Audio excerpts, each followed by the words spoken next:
गीता हमारे लिए तभी उपयोगी है जब हम अर्जुन हों, और अर्जुन हम सब हैं ही, क्योंकि हम सब के सामने एक लक्ष्य है। आपको जो भी कुछ चाहिए जीवन में, आप उसको जानते भी हैं या बस टूट पड़ना चाहते हैं। हे केशव, दोनों सेनाओं के मध्य में मेरा रथ स्थापित करो। ये मध्यता बड़ी विलक्षण चीज है। ऐसा आपको कौन सा सेनानी मिला है जो कहता है एक तरफ नहीं, बीच में रहूंगा।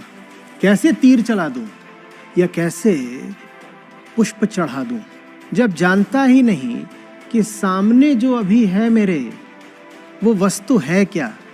कोई कारण है कि कृष्ण निर्णय करते हैं गीता जैसा उपदेश अर्जुन को देने की। प्रणाम आचार्य जी। मेरा प्रश्न स्त्री देह के प्रति जो कामना होती है और उसका जो स्तर होता है उसके बारे में है। जैसे कि कोई भी आपसे काम वासना के बारे में जब कोई प्रतिभागी प्रश्न करता है तो आप उसे बड़ी सहजता से लेते हैं और उसका उत्तर देते हैं, जिससे कि प्रश्नकर्ता को भी सहजता होती है। पर समाज में ये देखा गया है कि जो स्त्री देह के प्रति किसी पुरुष की काम वासना होती है उसे बड़ी गंदी नज़र से देखा जाता है अन्य कामनाओं की तुलनाओं में। जैसे कि कई बार ऐसा देखा गया है कि किसी जेल में कोई बलात्कार का कोई आरोपी है तो उसे बाकी जो दूसरे आरोपी हैं वो अच्छी नज़र से नहीं देखते हैं। और ऐसा भी मैंने एक न्यूज़ चैनल में सुना था कि एक बलात्कारी को बाकी जो आरोपी थे उन्होंने मार दिया। ऐसी एक घटना अभी महाराष्ट्र में हुई जहाँ पे एक एमएलए थे, उन पे तथाकथित तौर पे एक स्त्री ने मॉलेस्टेशन का आरोप लगाया और केस भी रजिस्टर हुआ। तो उसके बाद उस पॉलिटिशियन ने इमिडिएटली एक प्रेस कॉन्फ्रेंस लिया और कहा कि और कोई भी अन्य आरोप लगता मुझ पे तो मैं सहन कर सकता था, पर ये जो मॉलेस्टेशन का आरोप है ये मैं सहन नहीं कर सकता और मुझे बहुत दुख हुआ है। तो मेरा प्रश्न यही है कि क्या जो स्त्री देह के प्रति जो काम वासना है, क्या सच में ये बाकी कामनाओं की तुलना में बहुत ही निकृष्ट स्तर की काम वासना है?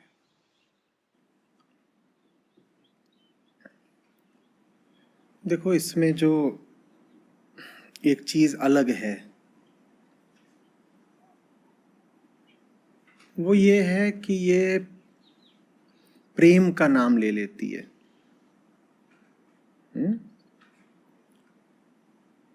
तो इसमें जो शोषण होता है वो फिर बहुत लंबे समय तक चल सकता है, इसलिए ये ज्यादा खतरनाक हो जाती है बाकी वासनाओं से। एक आपकी कामना होती है जिसमें ज्यादा बड़ा खतरा आपको ही होता है, वो होती है जड़ पदार्थ की। उदाहरण के लिए आपको घड़ियां या जूते खरीदने का बड़ा चस्का रहता है, ये भी एक प्रकार की वासना ही है, और आप खरीद रहे हैं। इसमें नुकसान अधिकतर आपको ही हो रहा है, ठीक है। और भी नुकसान है कई तरीके के। अब वो जूता बनाने वाली कंपनी है, उसके पास पैसा जा रहा है, वो पैसा कहाँ उड़ा रही है। हो सकता है जूता चमड़े का हो तो उसके लिए जानवरों को मार रही है। और भी नुकसान हो सकते हैं, लेकिन अधिकांश इसमें नुकसान आपका ही है। आपकी जो कामना है आपको ही नुकसान पहुंचा रही है। तो ये कामना है जो थोड़ी कम घातक है। घातक ये भी है, पर जो हम अन्य दो स्तरों की कामना की बात करेंगे उनसे ही कम घातक है। फिर कामना आती है जिसमें आप किसी जड़ पदार्थ की, माने जूते या घड़ी की कामना नहीं कर रहे, किसी व्यक्ति से ही संबंधित कामना कर रहे हो, और आपकी कामना ऐसी है कि उसमें उसको नुकसान पहुंच रहा है, तो माने शोषण। ऐसी कामना जिसमें दूसरे का शोषण निहित है, पर वो शोषण प्रत्यक्ष है। तो उदाहरण के लिए आप किसी को दास बना रहे हो, गुलाम बना रहे हो, चलती थी ना स्लेवरी, या आपने किसी से धोखा दे करके कोई ऐसा अनुबंध कर लिया है, एग्रीमेंट कर लिया है जिसमें दूसरे का लगातार शोषण, एक्सप्लॉइटेशन हो रहा है। ये जो पहले स्तर की कामना थी उससे घातक है, क्योंकि यहाँ पर एक दूसरे व्यक्ति को आप सीधे सीधे नुकसान पहुंचा रहे हो, एक दूसरे चैतन्य व्यक्ति को। यहाँ आप जड़ पदार्थ भर की बात नहीं है, यहाँ एक चैतन्य व्यक्ति की बात है, आप उसको परेशान कर रहे हो। लेकिन चूंकि शोषण हो रहा है, जुल्म हो रहा है, अत्याचार हो रहा है, तो देर सबेर वो सामने वाला जग जाएगा या कहीं से सहायता पालेगा और वो भाग जाएगा, क्योंकि उसको पता है मेरे साथ गलत हो रहा है। उसको पता है वो जो दूसरा व्यक्ति है वो मेरे साथ लेन देन का खेल खेल रहा है, जिसमें कि ले ज्यादा रहा है और दे कम रहा है, तो वो छूट छाट के कभी ना कभी भाग ही जाएगा। जो वासना होती है उसमें ज्यादा बड़ा खतरा इसलिए आ जाता है क्योंकि वासना प्रेम का नाम पहन लेती है। अब उसमें से छूट कर भागना बड़ा मुश्किल होता है। आप दूसरे को बार बार बोलते रह सकते हैं प्रेम है, प्रेम है, रिश्ता है वास्तव में वासना का, और आप उसका जीवन भर तरह तरह से शोषण करते रह सकते हैं प्रेम बोल बोल करके, जबकि रिश्ता है वासना का। तो इसलिए कामनाओं में काम वासना एक ज़्यादा खराब किस्म की होती है, और इसमें कोई नैतिक या सांस्कृतिक पक्ष नहीं है। इसमें कुछ ऐसा नहीं है कि बड़ा ही ज़्यादा गंदा आदमी है क्योंकि स्त्रियों की बात कर ली है। इसमें एक बहुत व्यवहारिक पक्ष है। स्त्री और पुरुष का जो रिश्ता है, चूंकि हम उसको धार्मिक, सामाजिक और कानूनी तौर पर बड़ा ठोस, बड़ा पुख्ता बना देते हैं, तो लंबा चलता है ना। और वो रिश्ता बना ही है कामुकता की बुनियाद पर, नहीं तो स्त्री पुरुष का क्यों होता।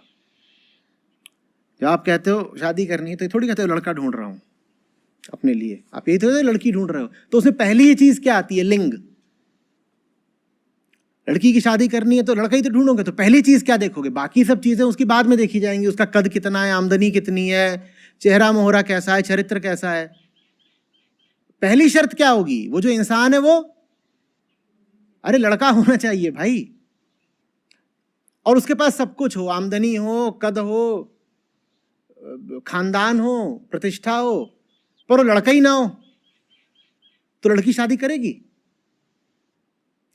तो अनिवार्य शर्त क्या है? पैसा या लिंग? लिंग। पैसे से भी आगे का है वो। अनिवार्य शर्त क्या है? प्रतिष्ठा या लिंग? खानदान या लिंग? लिंग सबसे बड़ा है। तो इसी से तुम्हें पता चल जाता है कि आदमी औरत का जो रिश्ता है उसका आधार ही क्या है? उसका आधार ही काम वासना है। अब वासना के कारण ही दोनों एक हुए हैं, विवाह वगैरह कर लिया, लेकिन दोनों एक दूसरे से कभी भी ईमानदारी से ये तो बोलते नहीं कि मेरी वासना जाकर तुझ पर अटक गई है। वो शुरुआती आई लव यू से करते हैं, इसलिए यहां मामला ज्यादा घातक हो जाता है। छूट के नहीं भाग सकते।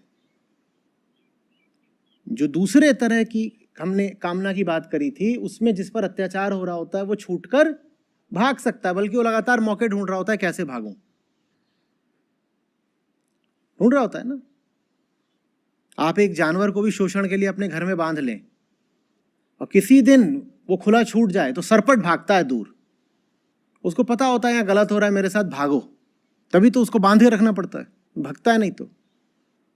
लेकिन प्रेम के नाम पे जो हम संबंध बनाते हैं वासना का, उसमें दूसरा व्यक्ति भाग भी नहीं पाता, क्योंकि उसको यही जता दिया होता है हमने कि मामला प्रेम का है। पहले प्रेम का है और फिर आगे आ जाता है कर्तव्य और जिम्मेदारी। शुरुआत प्रेम से हो रही है, झूठ की, और वही झूठ आगे जाकर के प्रेम के अतिरिक्त कर्तव्य का भी नाम ले लेता है। तो आप छूट के कैसे भागेंगे? तो मामला बहुत खतरनाक है, क्योंकि अब होगा उम्र भर शोषण। इसलिए वासना के मामले में और अधिक सतर्क रहना पड़ता है। नहीं तो जैसे बाकी सब कामनाएं हैं वैसे भी वासना भी है, और नहीं तो कोई बहुत बड़ा भेद नहीं है। मूल भेद यही है कि इसमें आप जिसका शोषण कर रहे हो, जो विषय है आपकी कामना का, वो ना जूता है ना घड़ी है, वो एक जीवित इंसान है। और वो जो जीवित इंसान है उसको आप झांसा ये दे रहे हो कि मामला प्रेम का है, इसलिए वासना ज्यादा खतरनाक हो जाती है। समझ में आ रही है बात? नहीं तो देखो, जो बाकी आपने यौन संबंधों को लेकर के इतना बड़ा हुआ खड़ा कर रखा है, वो तो बात बस ज्यादा नैतिक और सांस्कृतिक ही है। उसमें ऐसा कुछ नहीं रखा हुआ है, ठीक है। महिला के साथ अगर बलात्कार हो जाए आप उसको बहुत बड़ी बात बना देते हो, और उसी को आप अगर शिक्षा नहीं लेने दे रहे तो आपके लिए उतनी बड़ी बात नहीं होती। कहीं 2 अपराध हुए हैं, एक अपराध किया गया है एक अजनबी द्वारा। क्या अपराध किया गया कि बलात्कार कर दिया, और अजनबी बलात्कार करके भाग गया। एक बड़ी हिंसक विभत्स घटना थी जो 10-15 मिनट आधे घंटे चली, अजनबी बलात्कार करके भाग गया। और दूसरी जो घटना घटी है वो चल रही है 10 साल 20 साल, और लड़की के माँ बाप ही हैं और वो उसको समुचित शिक्षा नहीं लेने दे रहे। समुचित शिक्षा ना लेने मतलब ये नहीं कि अनपढ़ ही रख दिया। वो कह रहे हैं यहीं कस्बे का जो स्कूल है उसी में पढ़ ले, जो यहीं कस्बे का कॉलेज है उसी में बीए कर ले, और उसके आगे तो ये पढ़ने की जरूरत क्या है, शादी कराए देते हैं। अब इन दोनों में सनसनीखेज खबर कौन सी है? बलात्कार की।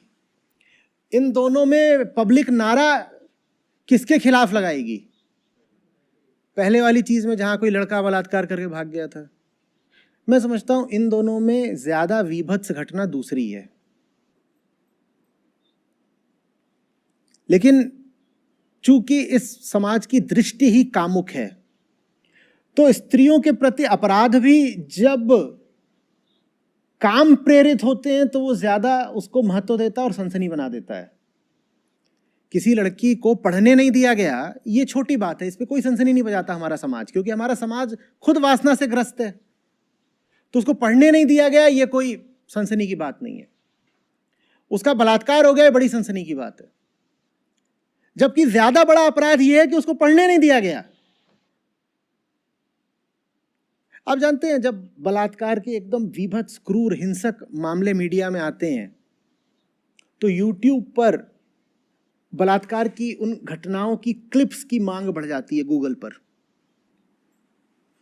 मान लीजिए कोई महिला है, उसका कुछ नाम है कखग, और मामला सामने आ जाए कि उसका ऐसे बलात्कार हुआ और बड़ा हिंसक हुआ है, एकदम दिल दहलाने वाली बात है। लोग गूगल पे सर्च करना शुरू कर देते हैं कि उस बलात्कार की हमको वीडियो क्लिप मिलेगी क्या।